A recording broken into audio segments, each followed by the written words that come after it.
Hey guys, Odd Dude, aka Oscar D. Grouch here again for your daily update. So today I was listening to a podcast from Planet Money. Excellent podcast, NPR. I really recommend it. Highly recommend it. It was episode 856 today, which was Yes in My Backyard. Well, actually, this wasn't today. It was an episode from July, but I heard it today. And essentially, what it talks about is the housing crisis that's going on in San Francisco. I currently live in San Francisco, just north of Daly City, if anyone knows where that is.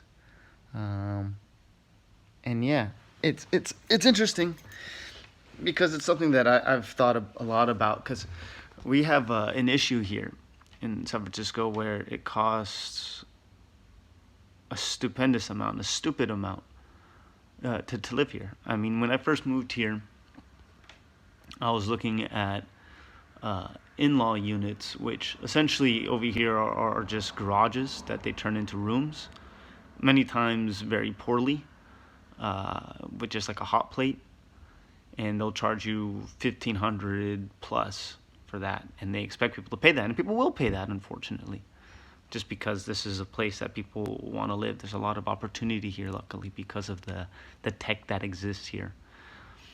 Um, but at the same time, as a human being, you feel like, well, I mean, that doesn't make any sense. Like, I mean, to survive here, I need to make at least what $4,500 to be like able to survive. $4,500 a month, which many places don't offer that.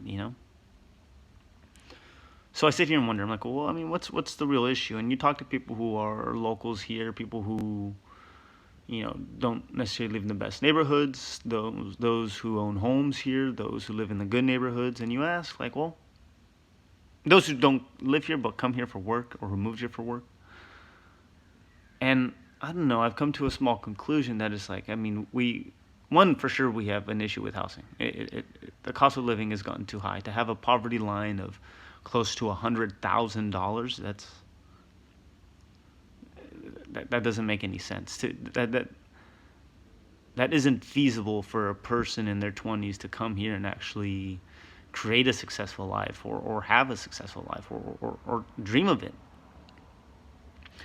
The podcast follows a young woman named, she's about 29. Her name was Sandra. I can't remember her last name, but since then I guess she's actually gotten more deeply involved into this whole fight and created this Yes in My neighborhood, something called Yippies. Yes in My Yimmies? Yes in My neighborhood. Whatever, yeah, whatever it's called. NIMBYs or NIMBYs or whatever they were called. The no, not in my neighborhood was the opposite or what was originally created. Uh, Essentially, the fight was people don't want developers or people coming into their community and building high-rise complexes, apartment homes, things like that to try to combat the housing. So they create legislation, they fight against it, and tooth and nail, tooth and nail, tooth and nail, and they stop a lot of it. They win. They're very successful at it. Certain communities, I should say.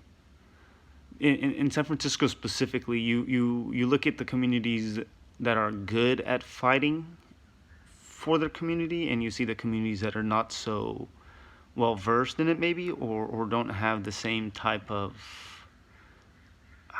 backing, maybe. I mean, specifically, you look at the Mission District, which is heavily Latino, people of color. Um, and they're the ones who are really going through gentrification in San Francisco right now, as far as the community goes. Developers are coming in there, buying homes and turning them into multi-million-dollar homes. Valencia Street is a street that is turned into, high-end restaurants and, expensive and nice clothes and in a variety of different cultures, which to me is a positive and a negative. A lot of people use that as an argument to say, well, that's getting rid of the Latino culture there. But at the very same time, it's bringing in a different group of people into that community that probably in the past would have never even gone there to experience it at all. When I first moved here, people told me that Mission in the past used to be the place where you never wanted to go to. This was the worst part of town. But now it's one of the most thriving, popping. I would say, as a I'm in my mid 20s. That's a place that I frequent regularly because it's a community that I can, one, enjoy being Latino, and second, I mean, as a young person, it's where a lot of people go to enjoy it, and they experience it, and they're not afraid of it, and they welcome it, and they love it. So, and I don't think to say that those places aren't welcome is the correct thing to say either, because as a Latino, well, I also like to buy nice things. I mean, it doesn't necessarily say that. To say that it's not welcome is to say that I don't appreciate that, which I can. I mean, I think that you have an opportunity to blend the two, not necessarily appropriate the culture, but to invite the two to blend on your terms, maybe, yeah.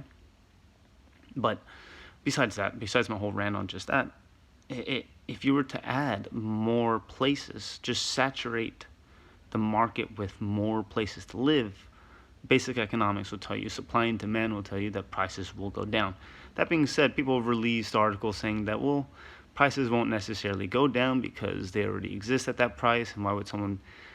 And I agree, maybe it won't be a substantial move if you just do one at a time. That's why I think it's something that would have to be almost drastic, in the sense of by maybe every major BART stop, or maybe major line that is connected to the main thread of transportation here, you develop these condos, or you develop these medium price, not high price condos, affordable housing for people to live, all at one time, to saturate, to make sure that all these costs don't fall into that of a high price. Because if it's just one at a time, yeah, that's just, the first ones will be eaten up immediately. If that's going to happen, then if you're going to go process by process, start in the rich neighborhoods and then go down to the lower end neighborhoods, because that's what other people fear on the opposite side. You build a condo, and then that's going to gentrify it. It's going to bring in the rich people who can afford it and take out the locals there, which that's not what you want to do as well. Yeah, that's been done in the past several times. Yeah, you look at LA, you look at Dodger Stadium, that they got rid of, literally forced people out of their homes. So it's interesting, yeah, because I've met a lot of people who are very against it, yeah, but at the same time, I feel like it's almost, I understand the gentrification part and the fear of that, but on the opposite side, in the rich part of town, I guess it's the homeowners that are almost like a mafia, that, I mean, their incentive is they don't want the value of their home to drop. If there's more places and the value of place goes down because there's opportunity to afford it, or because there's opportunity to buy something else, then the value of their home will go down, obviously. Which is all right and good right now, being a homeowner, and I hope to be a homeowner, and yeah, that's an incentive. But my fear is that long term, while driving up the cost of rent, you're also driving up the cost of living and everything else. So food will be more expensive. Everything will be so expensive that you won't even be able to live here. Not because of the rent, but just because of the actual cost of living. Or will be so substantially high that the people that are drawing, or the companies or the opportunities that are drawing people to this city, will leave. They'll say, I can't, this doesn't make sense anymore. And then at that point, once everyone leaves and you're no longer drawing new people in, the same thing will happen. Demand goes down, the price of your home will go down. And then at that point, what are you left with? Just the addiction and the heroin that you see crawling through the streets right now? A completely different epidemic that we have that is going through the entire United States, but San Francisco has a very nice problem with it. And at that point, who's going to help you? So I don't know. I think there has to be a win-win that, yeah, someone is going to lose out as far as their perfect view or their beautiful view, or, maybe a drugstore is going to turn into a condo, but at the same time, long term, it'll help us, I think. It'll be beneficial for us. It'll be beneficial for our future. Our kids who may live in this area in the future. They'll be able to afford a home and live here and not have to say, man, I have to leave not only San Francisco, maybe I have to leave California This is paradise. Why would you ever want to leave? Well, my opinion of the day.